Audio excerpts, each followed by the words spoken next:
ഭയങ്കര തിരക്കാണോ ഡൽഹിയിലൊക്കെ?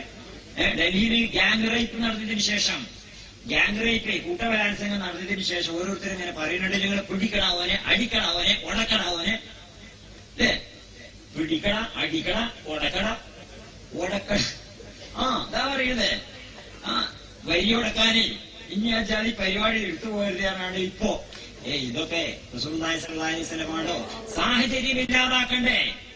ഇതാണ് ഏറ്റവും വലിയ പരാജയം. സാഹചര്യം ഇല്ലാതാക്കണം, തിന്മല്ലാതെ. ഇത്തരത്തിലുള്ള സ്ഥിതിവിശേഷം ഉണ്ടാവാതാക്കാൻ എന്താ ചെയ്യേണ്ടത്? അത് ആണുങ്ങൾ മാത്രം വിചാരിച്ച പോലെ പെണ്ണുങ്ങൾ കുറച്ച് നോക്കണ്ടേ? അതാരും പറയുന്നില്ല. പെണ്ണുങ്ങൾ എന്തോ തോന്നിയമാതിരി നടക്കുന്നാലും ആണുങ്ങളൊന്നും കാട്ടാൻ പാടില്ല എന്നാല്. അതെങ്ങനെ ഇപ്പൊ നടക്കുവോ? ഇക്കിളിപ്പെടുത്താ ചിരിക്കാൻ പാടില്ല. ഇക്കിളിപ്പെടുത്തും ചിരിക്കാൻ പാടില്ല എന്ന് പറഞ്ഞ അതെങ്ങനെ നടക്കുവോ?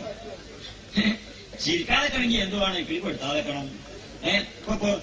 പെണ്ണുങ്ങൾ പറഞ്ഞ പിന്നെ ഞാൻ കാട്ടിക്കൂടി നടക്കും, സിംഹത്തിന്റെ ഇടയിൽ കൂടി, പിന്നെ ആനന്റെ ഇടയിൽ കൂടെയൊക്കെ ഞാൻ നടക്കും, പക്ഷെ ഇന്നൊന്നും പൂച്ചാൻ പാടില്ല. അപ്പൊ സാഹചര്യം ഇല്ലാതാക്കണ്ടേ? ഓരോരുത്തരുടെ കാലഘട്ടത്തിൽ ചെങ്ങായി മോഷ്ടിച്ചു, കട്ടു. മുതലാളി കേസ് വന്നിട്ട് പറഞ്ഞു ഖലീഫയോടെ, എന്റെ മുതലിപ്പം കട്ടിക്കണായിരുന്നു, തൊഴിലാളിനെ പറ്റി കംപ്ലൈന്റ് ആണ്. അപ്പൊ ഖലീഫ വെച്ചു, എന്തിച്ച് കട്ട വെച്ചു? കട്ടു പറഞ്ഞു. എന്തിപ്പോ കട്ടത് വെച്ചു? മുമ്പിൽ മര്യാദക്ക് കൂലി തരില്ല, പിന്നെ എനിക്ക് ജീവിക്കണ്ടായിരുന്നു. മുതലാളിയോട് പറഞ്ഞു, ഇനി എങ്ങാനും ഇവൻ കട്ടു എന്നും പറഞ്ഞാൽ ഇങ്ങോട്ട് വന്നിക്കണെങ്കിൽ എന്റെ കൈ മുറിച്ചായിരുന്നു ഒരാളോട്. സാഹചര്യം ഇല്ലാതാക്കണ്ടേ? സാഹചര്യം ഇല്ലാതാക്കാതെ വെറുതെ നിയമം നടപ്പിലാക്കിയാൽ മതിയോ? സാഹചര്യം ഇല്ലാതാക്കണ്ടേ? അപ്പോഴാ സാഹചര്യം ഇല്ലാതാക്കുക എന്നുള്ള പണി ചെയ്യാൻ ആരുമില്ല അല്ലേ? സ്ത്രീകളുടെ ശരീരം എങ്ങനെ മറക്കണം? ഏറ്റവും സ്ത്രീകളുടെ ശരീരം മറക്കണം. കാരണം സ്ത്രീകളുടെ ശരീരത്തിന് ഇസ്ലാം ദീൻ കൽപ്പിച്ചിരിക്കുന്നത് വില കൽപ്പിച്ചിരിക്കുന്നു. വില കൽപ്പിച്ചാൽ വിലപ്പെട്ട സാധനം ഭദ്രമായി സൂക്ഷിക്കുക ചെയ്യാം അല്ലെ? വിലപ്പെട്ട സാധനം ഭദ്രമായി സൂക്ഷിക്കണം. വില കുറഞ്ഞ സാധനം അങ്ങാടി കൂടി കൊണ്ടുവന്ന് വെക്കുക. അങ്ങാടി കൂടി ഓറഞ്ച് പറഞ്ഞാൽ കൊണ്ടുവന്ന് വെക്കും. സ്വർണ്ണാഭരണം തന്നെ വെക്കുവോ? സ്വർണ്ണാഭരണം ഭദ്രമായി സൂക്ഷിക്കും, ഭദ്രമായി ഒരു ഭാഗത്ത് സൂക്ഷിക്കും. കാരണം അത് വിലപ്പെട്ട സാധനം അങ്ങോട്ട് ചെന്ന് കണ്ടൊക്കെ വാങ്ങണം. സ്വർണ്ണാഭരണം അങ്ങാടി കൂടി കൊണ്ടുവന്ന് വെക്കൂല. അപ്പൊ സ്ത്രീകൾക്ക് കൂടുതൽ വില കൽപ്പിച്ചിരിക്കുന്നു ദീനുൽ ഇസ്ലാം. അതുകൊണ്ട് സ്ത്രീയുടെ ശരീരം ഭദ്രമായിട്ട് സൂക്ഷിക്കണം. അതാ കൽപ്പന കൊടുത്തത്. ഇല്ലെങ്കിൽ ഉണ്ടാകണ ആപത്ത് അല്ലെ? ഇല്ലെങ്കിൽ ഉണ്ടാകണ ആപത്ത്. അപ്പൊ ഞാൻ ഒരിക്കൽ ക്ലാസ് എടുത്ത സമയത്ത് സ്ത്രീകളുടെ ശരീരത്തിന്റെ സൗന്ദര്യം മറക്കണതിനെ പറ്റി മറ്റൊക്കെ കൂട്ടത്തിൽ ക്ലാസ് എടുത്ത കൂട്ടത്തിൽ ഈ കാര്യങ്ങളൊക്കെ പറഞ്ഞപ്പോ ഒരു സദസ്സിൽ നിന്ന് ഒരാൾ നീച്ചിട്ട് ചോദിച്ചു, പിന്നെ അല്ല ചോദ്യോത്തരത്തിന് ഒരു ചാൻസ് ഉണ്ടായി, ചോദ്യോത്തരത്തിന് അവസരം ഉണ്ടായിരുന്നു. അപ്പൊ ചോദിച്ചു, അല്ല അത് എന്തിനാപ്പം ഇങ്ങനെ സ്ത്രീകൾ അള്ളാഹു തആല നല്ല സുന്ദരികളായി പഠിച്ചിരിക്കുന്നത് ആൾക്കാർക്ക് കാണാനല്ലേ? ഒരു പൂന്തോട്ടം, ഒരാൾ പൂന്തോട്ടം വെച്ചു, മനോഹരമായ പൂക്കളുള്ള പൂന്തോട്ടം. ആ പൂന്തോട്ടത്തിൽ ഇപ്പൊ ആരും നോക്കണ്ടെന്ന് പറഞ്ഞാൽ ഇപ്പൊ അതെങ്ങനെ? എല്ലാവർക്കും കാണാൻ വേണ്ടിയിട്ടല്ലേന്ന്. അപ്പൊ ഞാൻ പറഞ്ഞു, സംഗതി ശരി തന്നെയാണ്.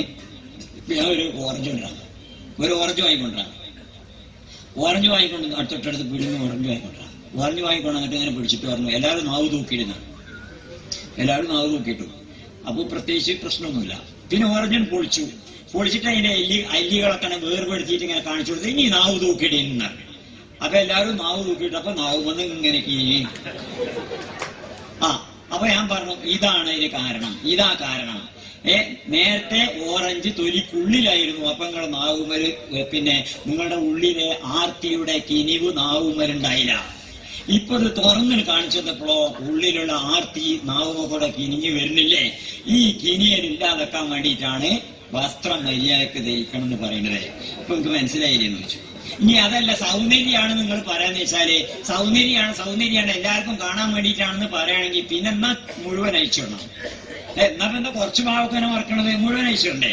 സൗന്ദര്യമല്ലേ? എല്ലാവർക്കും കൂടുതൽ കാണുന്നത് വലിയ മോഹങ്ങളോടെ മറക്കല. പിന്നെ അപ്പൊ പിന്നെ ഒക്കെ ഒന്നായിട്ടാണ് അയച്ചിടണ്ടേ? അപ്പൊ ഞാനിതൊക്കെ പറഞ്ഞു വരുന്നത് എന്തുകൊണ്ടാന്ന് വെച്ചാൽ, ഇത്തരത്തിലുള്ള സംഭവങ്ങൾ ഇനിയും ആവർത്തിക്കും നാട്ടില്.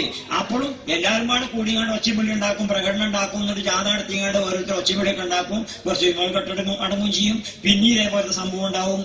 ഇത് ഇല്ലാതെക്കണമെങ്കിൽ എന്ത് വേണം? അതാണ് സ്ത്രീകളുടെ വസ്ത്രധാരണത്തിന്റെ, ശരീരം മറക്കേണ്ട ഭാഗം മറക്കേണ്ടതിന്റെ ആവശ്യകത റസൂലുള്ളാഹി സ്വല്ലല്ലാഹി അലൈഹി വസല്ലം പഠിപ്പിച്ചു.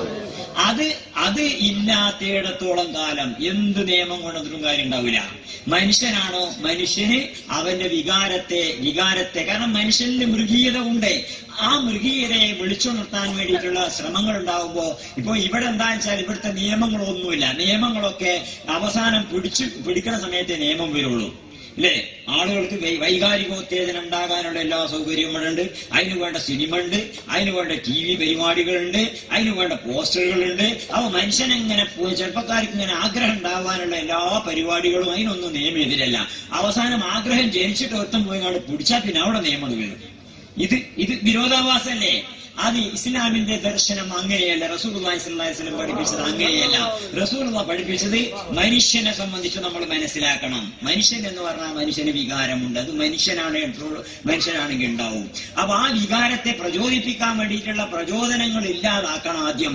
വലാ തഖറബു സിന ഇന്നഹു കാന ഫാഹിഷത്തൻ. ആണോ?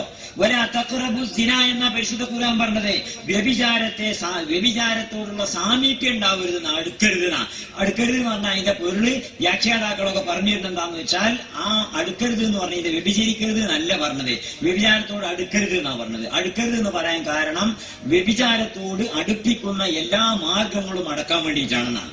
അതേപോലെ തന്നെ മദ്യപാനം, ആളുകളിൽ ലഹരി, ആളുകൾക്ക് മദ്യപാനത്തിന് ഇവിടെ നിയമം തടസ്സമല്ല. നിയമം മദ്യപാനത്തിന് അനുകൂലം. ലൈസൻസ് അങ്ങനെ കൊടുക്കും, ബാർ ലൈസൻസ് അങ്ങനെ കൊടുക്കും. അങ്ങനെ ധാരാളം ലൈസൻസും കൊടുത്തുകൊണ്ട് കള്ളുടിച്ചാനുള്ള എല്ലാ സൗകര്യം ചെയ്തു കൊടുക്കും. എന്നിട്ട് കള്ളുടിച്ച് ലഹരി ബാധിച്ചുകൊണ്ട് ഡൽഹിയിൽ ഗ്യാങ് റേപ്പ് ചെയ്തവരൊക്കെ മദ്യപാനികളായിരുന്നു. അവരൊക്കെ മദ്യപിച്ചിരുന്നു എന്നല്ലേ പേപ്പറിൽ നമ്മൾ വായിച്ചത്. അപ്പോൾ മദ്യപിച്ചതിനെ തുടർന്നുണ്ടായ അവരുടെ ബോധം കെട്ടുപോവുകയാണ്. അപ്പൊ പിന്നെ ഇന്നത് ചെയ്യാനൊന്നും നോക്കുന്നുണ്ടാവില്ല. അപ്പൊ അതിനുള്ള എല്ലാ സൗകര്യവും ഇവിടെ നിയമം അനുകൂലമായിരിക്കും. മദ്യപാനം ഇല്ലാതാക്കണ്ടേ? റസൂലുള്ളാഹി സ്വല്ലല്ലാഹി അലൈഹി വസല്ലം അറേബ്യയിൽ ചെയ്ത വലിയ പരിവർത്തനം എന്താ? അല്ലാഹുവിന്റെ റസൂൽ സ്വീകരിച്ച മാർഗം കൊണ്ടേ നടക്കുള്ളത്. അല്ലാതെ കള്ളുടിച്ചാൽ ക്യാൻസർ ഉണ്ടാവും പറഞ്ഞിട്ട് കാര്യമില്ല. കള്ളുടിച്ചാൽ ക്യാൻസർ ഉണ്ടാവും, കള്ളുടിച്ചാൽ രോഗം ഉണ്ടാവും, കരളൊക്കെ പിന്നെ നിങ്ങളുടെ കരളൊക്കെ ഉരുകിപ്പോകുന്നതായിട്ട് ഉരുകിക്കോട്ടെ, എന്നാലും കള്ളുടി നമ്മൾ നിർത്തൂലെന്നാ പറയാം. അങ്ങനെ പറയുള്ളൂ. കാരണം എന്താ? ഈ രസം, ഈ സുഖം അനുഭവിക്കണ്ടേ? ഇത് അനുഭവിച്ചിട്ട് ചാകാച്ചാണ് ചത്തോട്ടെ. ഇറങ്ങുമ്പോൾ ഒരു പ്രൊഫസറും ഒരു സന്യാസിയും ഇങ്ങനെ വർത്താനം പറയുമ്പോ തമ്മിൽ സംവാദം നടത്തുന്ന സമയത്ത് പ്രൊഫസർ പറഞ്ഞു, സന്യാസി പറഞ്ഞു, ഞാൻ ദീർഘായുഷ്മാനായിരിക്കും, ധാരാളം വർഷങ്ങൾ ഞാൻ ജീവിച്ചിരിക്കും. അപ്പൊ എന്താ പേര് രഹസ്യം എന്ന് ചോദിച്ചു പ്രൊഫസർ. ഞാൻ മദ്യപിക്കില്ല, ഞാൻ ചായ കുടിക്കില്ല, ഞാൻ അങ്ങനെ അത് ചെയ്യില്ല, ഭക്ഷണം കൂടുതൽ കഴിക്കില്ല, ഇങ്ങനെയൊക്കെ പറഞ്ഞാണ്. ഒന്നുമില്ല. അപ്പൊ പ്രൊഫസർ ചോദിച്ചു, പിന്നെ നിങ്ങൾ 80 വരെ ജീവിച്ചിട്ടെന്താ കാര്യം ചോദിച്ചു.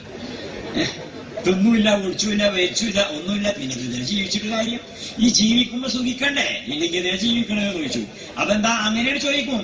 ഇതൊന്നും ഇല്ലെങ്കിൽ പിന്നെ എന്തിനാ ജീവിക്കണം? അപ്പോൾ ഞാൻ സുഖിക്കാൻ വേണ്ടിയിട്ടാ. അവ കേവലം ഈ ലോകത്തിൽ പരിമിതമായിട്ടുള്ള ജീവിത ദർശനം കൊണ്ട് ഈ ലോകം നേരെയാക്കാൻ പറ്റൂല. അവിടെയാണ് റസൂലുള്ളാഹി സ്വല്ലല്ലാഹി അലൈഹി വസല്ലമയുടെ പ്രബോധനത്തിന്റെ പ്രസക്തി. അവിടെ റസൂൽ മദീനയിലും മക്കയിലും വന്നിട്ട് ആദ്യം പറഞ്ഞത് അതാണല്ലോ. ആ മരന്റെ മുകളിലൊക്കെ ആൾക്കാർ ഒരുമിച്ച് കൂട്ടുകയൊക്കെ ചെയ്തില്ലേ? എന്നിട്ട് ചോദിച്ചു, ഈ മരന്റെ അപ്പുറത്തുനിന്ന് ഒരു സംഘം നിങ്ങൾ ആക്രമിക്കാൻ വരുന്നുണ്ട് എന്ന് ഞാൻ പറഞ്ഞാൽ നിങ്ങൾ വിശ്വസിക്കുമെന്ന് ചോദിച്ചു. ഞങ്ങൾ വിശ്വസിക്കാതെ അന്തല്ലമീൻ, ഇന്ന് വരെ ഒരു കളവും പറയാത്ത ആളല്ലേ, ഞങ്ങൾ വിശ്വസിക്കും എന്ന് പറഞ്ഞു. റസൂലുള്ളാഹി സ്വല്ലല്ലാഹി അലൈഹി വസല്ലം പറഞ്ഞത് എന്താണ്?